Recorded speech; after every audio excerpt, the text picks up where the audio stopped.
Barakaning siri. Ibrohim ibn Adhamni huzuriga bir kimsa kelib bahslashibdi. U baraka degan narsa mavjud emas debdi. Ibrohim ibn Adham javob beribdilar: sen itlar va qo'ylarni ko'rganmisan? Ha. Ularning qaysi birining bolalari ko'p bo'ladi? Qaysi biri ko'proq tug'adi? Itlar 7 ta yoki 8 ta, qo'ylar esa 3 tagacha bolalaydi.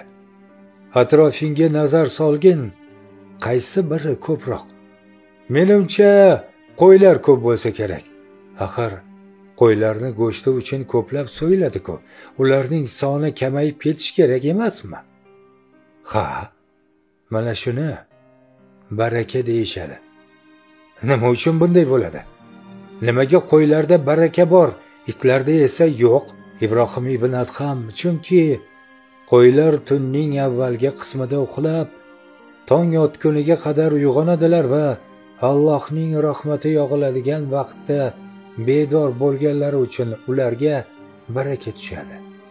Itlar esa tuni bilan vovullab yuradi, u yoqdan bu yoqqa yuguradi, tong otar vaqtida esa uyquga yotadi.